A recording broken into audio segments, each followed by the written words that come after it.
Boa noite, queridos. Bom estar de novo aqui com vocês para poder meditar na palavra do nosso Deus, né? E, bom, vamos lá, né? Sem mais delongas, vamos orar mais uma vez antes da mensagem, queridos. Baixe sua fronte. Pai, nós te adoramos na beleza da tua santidade, nesse momento, Senhor, tão importante, tão solene do teu culto, aonde o Senhor vai falar conosco através da tua palavra. Pai, nós te rogamos, Senhor, que o Senhor fale conosco nessa noite, que o Senhor desafie os nossos corações, nos tire da nossa zona de conforto, da nossa apatia e nos coloque, Pai, numa posição onde realmente nos sintamos desafiados pelo Senhor a sermos quem o Senhor manda que nós somos, que nós sejamos. Fale conosco. Tenha misericórdia do teu povo, tenha misericórdia de mim, Pai, que realmente eu não sou digno de proclamar a tua palavra, eu sou apenas um servo inútil, aquilo que eu estou fazendo aqui nesta noite é apenas o que eu deveria fazer, Pai, nada mais, nada menos, mas eu preciso do Senhor, eu preciso da tua graça, eu preciso da tua misericórdia, porque é a tua palavra que será proclamada, Pai, é a tua verdade. Nos abençoe, Senhor, eu te pedimos em nome de Cristo Jesus, amém. Amém, queridos. Primeira carta de Paulo a Timóteo, capítulo 3, versos 14 e 15.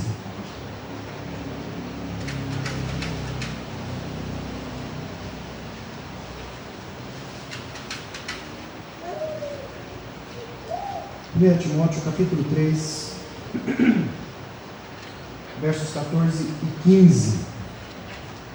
Diz assim a palavra do nosso Deus: Escrevo-te estas coisas, esperando ir ver-te em breve, para que, se eu tardar, fique ciente de como se deve proceder na casa de Deus, que é a igreja do Deus vivo, coluna e baluarte da verdade.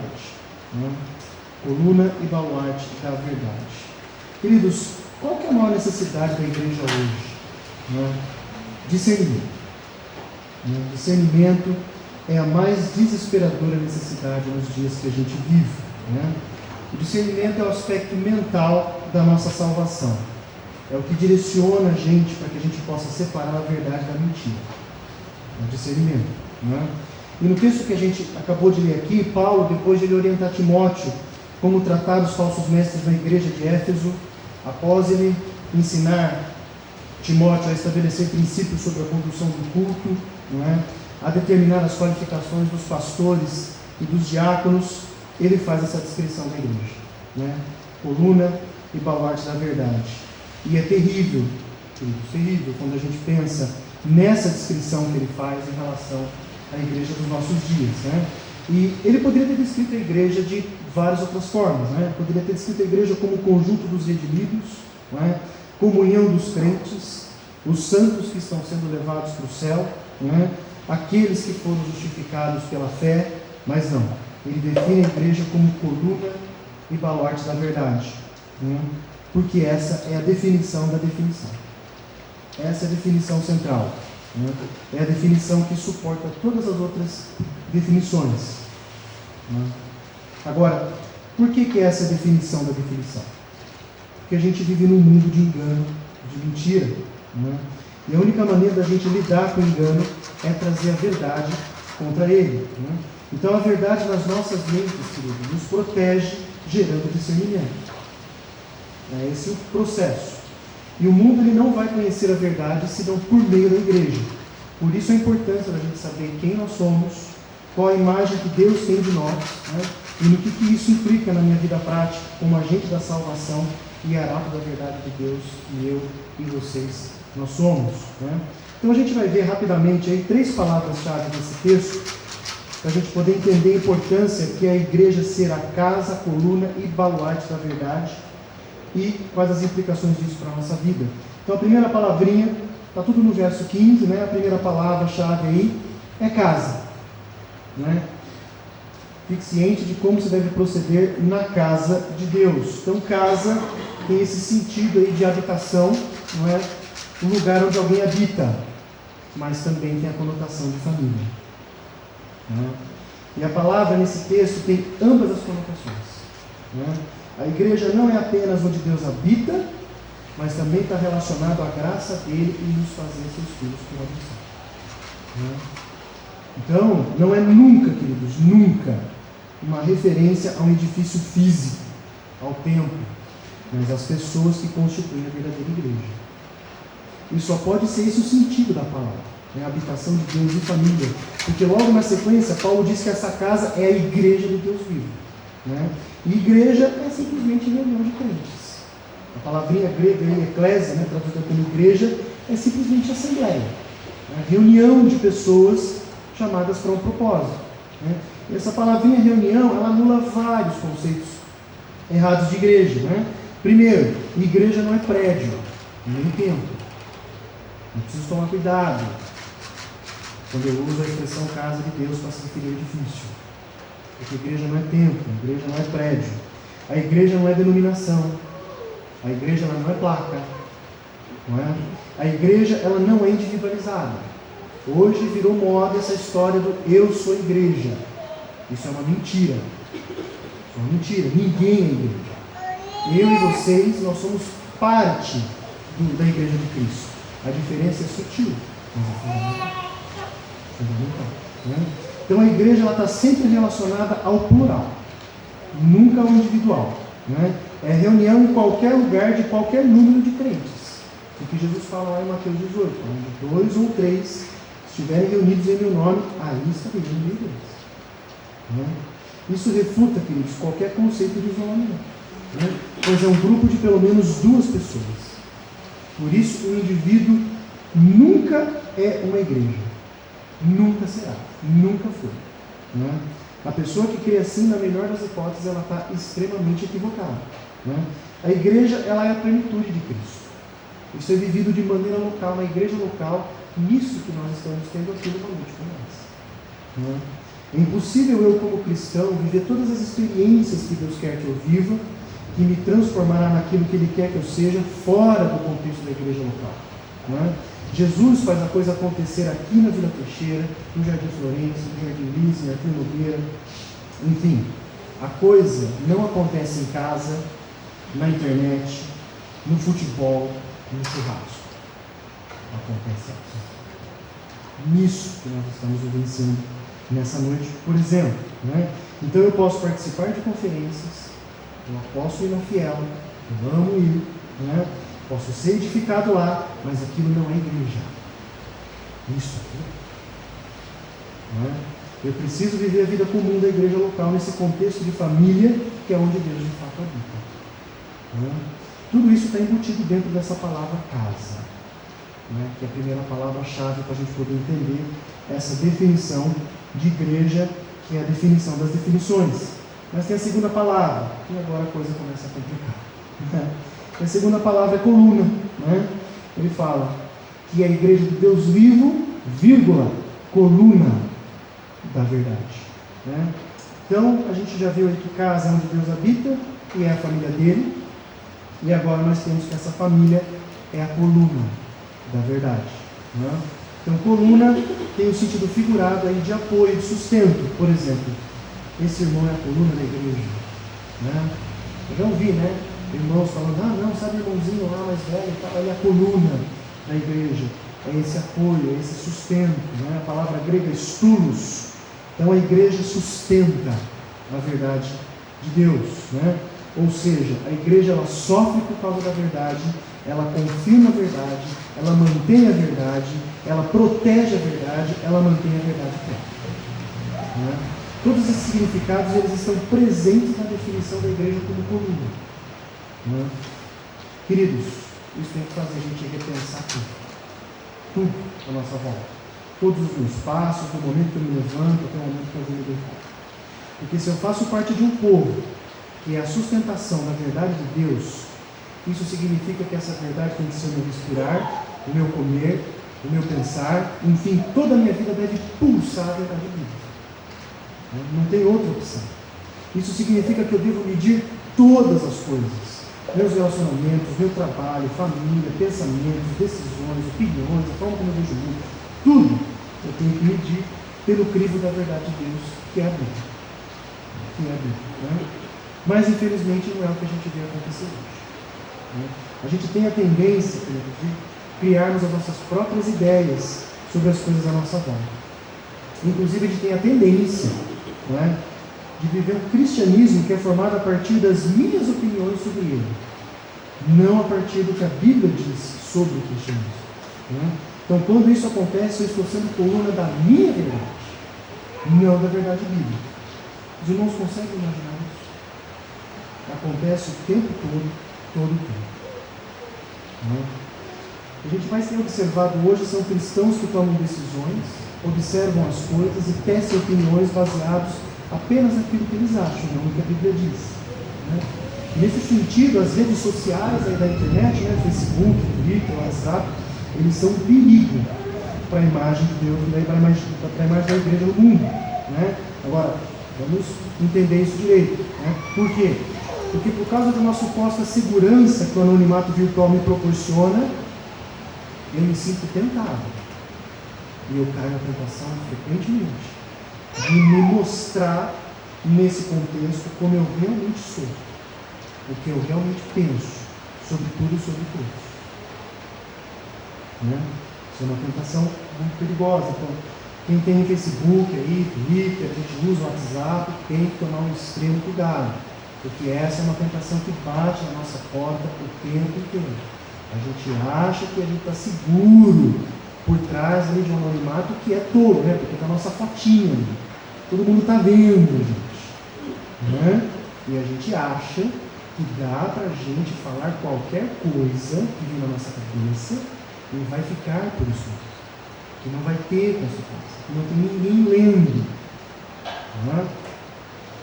Essa semana, por exemplo, eu não fico escandalizado com facilidade. Os irmãos que andam comigo mais proximamente sabem disso. Mas essa semana eu realmente fiquei de queixo caído, né? Rodando lá minha barrinha do Facebook, de repente apareceu lá uma imagem que alguém compartilhou, escrito o seguinte, presta atenção: igreja que exclui alguém pelo pecado não poderia permitir a entrada de ninguém.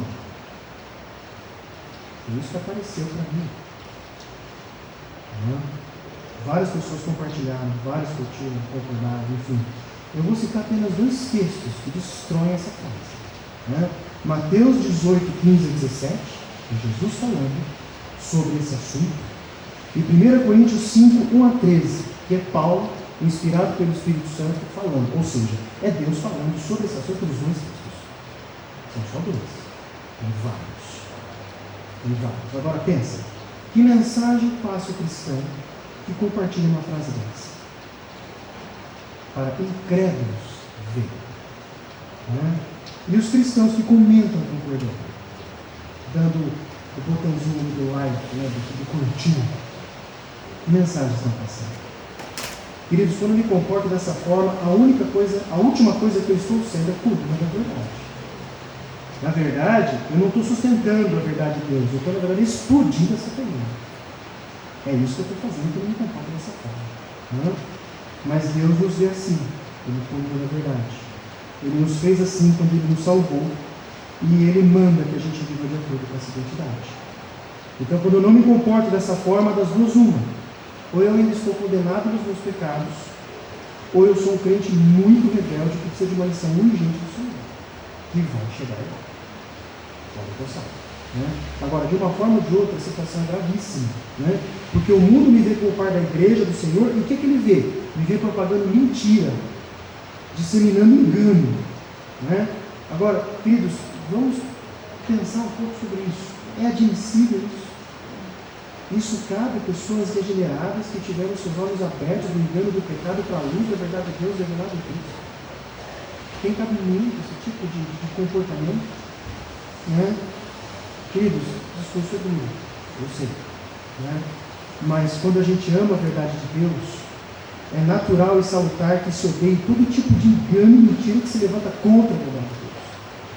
Então, quando eu vejo uma situação dessa, eu tenho que realmente ficar profundamente indignado. Porque nós já vivemos num mundo de engano, que dissemina mentira. E eu, coluna da verdade, estou promovendo esse quadro de disseminação de engano e de mentira? Não? Deus ele nos chama e nos condiciona para amarmos a sua verdade, sem fazer concessões, sem fazer negociata, sem diminuir aquilo que ele revelou de si mesmo e das demais coisas. Portanto, ser coluna da verdade, amados, é amar a verdade acima de tudo, como se a minha vida dependesse dela, porque ela depende mesmo. Ela depende mesmo. Então, por isso eu tenho que me perguntar, eu estou mesmo compromissado com a verdade de Deus? Mesmo. Como é que eu tenho demonstrado isso? Isso vai dizer muito mais sobre a minha conversão do que muitas das obras que eu faço na igreja falam dela. A igreja é a única resistência da verdade no mundo dominado pelo engano. É isso que a Bíblia diz. E nós estamos envolvidos até o pescoço nisso. Por isso é inadmissível que um crente se preste ao papel diabólico de propagar e disseminar o engano, mesmo que ele ache que é verdade. Seja numa conversa, seja nas redes sociais da internet, seja numa música cantada no culto público, seja numa mensagem pregada, ou nas atitudes da vida. É inadmissível. Porque é isso que o texto fala. Nós somos sustentáculos da verdade de Deus. Nós apoiamos a verdade de Deus. Deus nos fez coluna da sua verdade. Ele nos vê assim. E o mundo precisa nos ver assim, pois a igreja é onde a verdade é mentira. Nós somos o único reduto de escape do mundo. O único. E se a gente falha nisso, que é a tarefa mais basilar, a gente tem um problema sério. Essa é a missão da igreja no mundo de engano. Não tem outro tipo de vida disponível para nós. Terceira e última palavra, baluarte. A igreja é a baluarte, ou baluarte da verdade. Essa palavra ela é uma palavra de sentido militar, é uma construção avançada de uma fortificação com 2 flancos e 2 faces. Bastião. Essa é a definição do dicionário. Tem também a conotação de um lugar completamente seguro. Fortaleza impossível de ser tomada pela força. E no seu sentido figurado, que também nos interessa, princípios de base, o que pode ser utilizado como apoio ou auxílio. Alicerce. Baluarte é sinônimo de amparo, bastião, cidadela, defesa, fortaleza, fortificação, reduto, sustentáculo. A igreja é tudo isso, Deus. Tudo isso. Então ela está ligada à verdade, comprometida com ela a tal ponto que ela é o seu guardião. Ela é responsável por defendê-la a qualquer custo. A qualquer custo. A igreja é a fortaleza que abriga e protege a verdade de Deus. Agora, baluarte não é apenas o sinônimo de coluna, porque ela é uma outra palavra, ela usa um significado diferente, na verdade ela é um complemento de coluna. Ela expressa uma ideia de estabilidade e permanência. Ela vai um pouco além do que é coluna. Então são palavras que são parecidas, elas têm significados parecidos, mas elas não são exatamente sinônimas, elas são complementares. Então, a igreja ela é responsável por zelar pela imutabilidade da verdade num mundo esquizofrênico que vive em constante mudança. Sempre está pior. Então, não pode haver inconstância por parte da igreja na proclamação da verdade. Não pode haver nenhuma sombra de instabilidade. Porque ela é esse alicerce. Ela não pode ser vacilante no manejo da verdade. Ela não pode. Isso que significa ser baluarte da verdade. Então o termo baluarte ele só aparece uma vez na Bíblia, que é aqui. Ele indica a fundação sobre a qual repousa o edifício. Os irmãos conseguem imaginar a profundidade e as implicações disso? Está dentro do conceito do que é a igreja que somos nós. Outras traduções colocam a palavra esteio. Agora, por a gente ser esteio, baluarte da verdade, a gente não pode permitir nunca a distorção dessa verdade, a corrupção dela. Contudo, o que a gente tem mais visto na igreja dos nossos dias é justamente isso. A distorção da verdade, a corrupção dela, de tal modo que ela fica completamente descaracterizada, se parecendo com tudo, menos com a verdade divina. A gente tem a tendência, queridos, de nos preocupar bastante, e com razão, com violência, assassinato, roubos, imoralidade sexual, corrupção, todas as esferas da sociedade, etc. A gente tem a tendência de se preocupar bastante com isso e temos que nos preocupar. Mas a gente se esquece que o maior mal possível nesse mundo é a perversão da verdade de Deus. Né? A distorção dessa verdade é mentira. E isso começa dentro da igreja. Nunca fora. Nunca fora. Né? A gente acha que a propagação do engano dentro da igreja não tem tanta importância. Né? Quantas vezes a gente escuta coisas como: o que importa que aquela pessoa está pregando? O importante é que ela está fazendo a obra. Né? Quando isso acontece, eu esqueço que a minha função primordial é ser coluna e baluarte da verdade. Quando eu penso dessa forma. Né? Agora, por que a gente chegou nesse ponto que nós estamos aqui vendo? Né? Porque a gente acha que a gente precisa ser preciso em tudo, menos na verdade de Deus. Né? A gente não se sente muito bem quando alguém se posiciona doutrinariamente de forma precisa, exata, no nosso meio. Né? Quando alguém faz isso, chove acusações do tipo: pare de seguir homens, siga Jesus. Não é? A gente chegou num ponto, queridos, em que a verdade de Deus é a única coisa que a gente acha que pode ser misturada com a mentira e que está tudo bem desse jeito. Não tem problema nenhum. Não é? É como um avião, que você vê sendo abastecido metade com combustível e metade com outra substância. Pergunta: você vai entrar nesse avião? Você vai viajar nesse avião? Mas parece que, quando se refere à verdade de Deus, a gente pode. Não tem problema nenhum essa mistura. Não é? A gente não exige precisão na pregação. Não é? Quando alguém faz isso, a gente chama essa pessoa de fanática, dogmática, radical, legalista, fariseu. Não é? Quando alguém sobe no púlpito e mistura verdades com mentiras na mensagem, a gente releva. A gente diz que amar aquele irmão é mais importante do que foi pregado. Não tem que amar. Todo mundo erra. Não é? Poucas ideias são tão diabólicas quanto essa. Mas a gente vive isso e acha que está tudo bem. Né? Então, quando eu acho que a verdade de Deus ela pode ser misturada com a mentira e que está tudo bem, eu estou desprezando Deus. Essa é a verdade. Porque a verdade de Deus é a expressão do seu caráter. Não é uma coisa separada dele. Né? E Deus exalta a sua verdade de tal forma que isso só se equipara à exaltação que ele faz no seu próprio nome. Né? Davi, no Salmo 138:2, ele diz o seguinte: os irmãos não precisam abrir, só escutem. Inclina-me para o teu santo templo e louvo o teu nome pela tua benignidade e pela tua fidelidade, pois engrandeceste acima de tudo o teu nome e a tua palavra. Agora, o que a gente vê hoje? Né? Nós devemos amar as pessoas, independentemente do que a Bíblia fala. Né? O resultado é que eu amo as pessoas conforme a minha ideia de amor, e não conforme o conceito de amor encontrado na Bíblia. Daí a propagação de ideias, como eu citei lá antes, né? A igreja que exclui alguém por causa do pecado não pode admitir ninguém. Né? Ou, não tem problema, irmão, pregar algumas mentiras com a verdade, temos que amar e reter o que é bom. Né? Mas em nenhum lugar da Bíblia Deus revela que coloca o seu amor acima da sua verdade.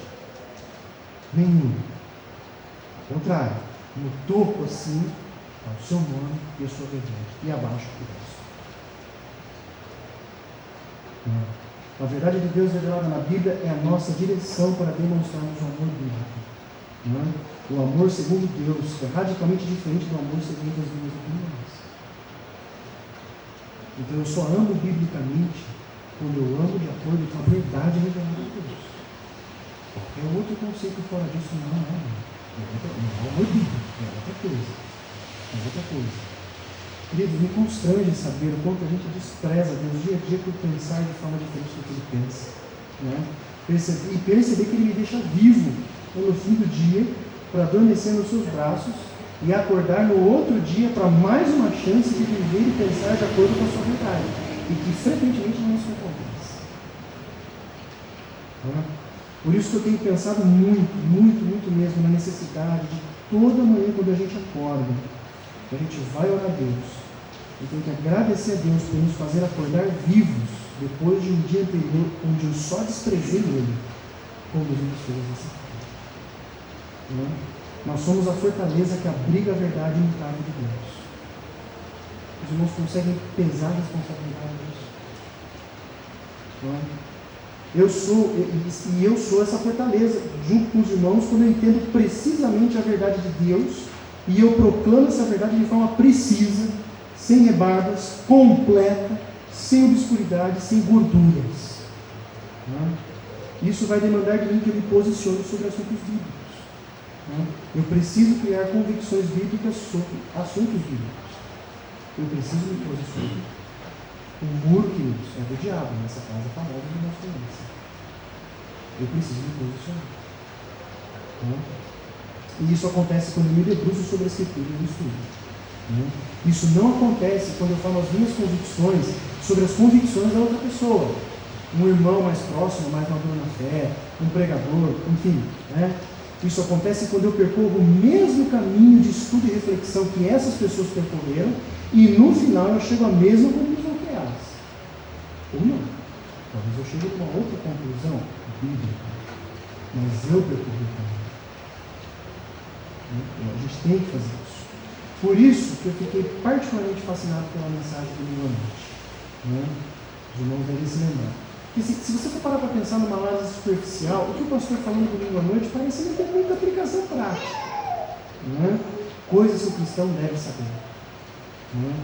Mas quando ele enfatiza aquilo que a gente como cristão precisa saber, faz toda a diferença na minha vida prática. Faz toda a diferença na minha vida prática saber que eu sou justificado. Faz toda a diferença na minha vida prática saber que eu não sou mais escravo do pecado. Faz toda a diferença na minha vida prática saber que eu sou regenerado. Por que isso? Porque aquilo em que eu acredito determina as minhas ações. Então, se eu acredito no engano, achando que é verdade, o que vocês acham que vai acontecer com a minha vida prática? Qual vai ser a qualidade espiritual das minhas decisões? Aliás, vai ter alguma qualidade espiritual mais? A igreja é a guardiã da verdade bíblica. Deus nos vê assim e Ele espera que a gente viva de acordo com essa identidade. Vamos terminar, queridos. Paulo, ele escreveu a carta a Timóteo para ajudá-lo a refutar e confrontar os falsos mestres que estavam causando danos na igreja de Éfeso. Então, esse propósito já demonstra o padrão bíblico de ação nesses casos, em contraponto ao que a gente vê acontecer em muitas igrejas hoje. Hoje há todo um movimento cheio de gritos nas nossas igrejas para com os que ensinam e promovem coisas erradas. As pessoas falam, nós não podemos julgar. Ele está levando almas para Jesus, e você? Esse argumento é o pior de todos. O que importa é que ele está fazendo a obra. Esses são apenas alguns dos argumentos diabólicos utilizados para sufocar a verdade de Deus e sufocar aqueles que lutam por ela. Então essa mentalidade, queridos, ela é totalmente oposta a essa definição de igreja que Paulo coloca nesse texto que a gente meditou nessa noite. Deus nos vê como casa, como coluna, como baluarte da verdade. Isso significa que Deus habita em nós, Ele nos fez sua família e nos confiou a sustentação, a fortaleza e a proteção da sua verdade. Então, crer nessa realidade, viver de acordo com essa identidade, é o que Deus nos manda fazer. Então, é com base nisso, queridos, que Ele salva pessoas. É com base nisso que Ele está nos preparando para nos encontrarmos um dia com Ele. Não é de outra forma. Viver diferente disso é viver na contramão daquilo que Deus determinou. É estar fadado a viver uma vida de fracasso espiritual, pessoal, e nós não vamos poder colocar a culpa em ninguém, a não ser nós mesmos. Então, nessa noite, Deus nos desafia e nos exorta a mudarmos de opinião sobre a forma como a gente vê e como a gente se vê em todo esse contexto. Que a gente clame por mais graça e misericórdia dele, queridos, para que a gente possa realmente entender isso e viver de acordo com essa identidade que Ele nos imputou. Só assim a nossa vida vai ter propósito. Só assim a gente vai ver os frutos maravilhosos que Ele preparou para nós, as boas obras que Ele de antemão preparou para que nós andássemos nelas. Amém? Vamos orar. Pai amado, nós te agradecemos porque o Senhor nos dá essa liberdade de podermos proclamar a Tua palavra. E nós te damos graça também porque o Senhor nos concede a iluminação necessária para que nós possamos fazer essa proclamação adequada dentro daquilo que o Senhor de fato revelou. Pai, nós somos realmente tão indignos do Senhor. Quantos erros nós cometemos, Pai, por ignorância, ou às vezes de forma tão deliberada. Mas mesmo assim o Senhor tem sido gracioso conosco, o Senhor tem sido misericordioso, o Senhor tem tratado conosco, e o Senhor tem nos preservado, Pai, porque o Senhor prometeu que ia fazer todas essas coisas. Pai, perdoa quando nós pecamos nessas áreas que nós meditamos aqui nesta noite.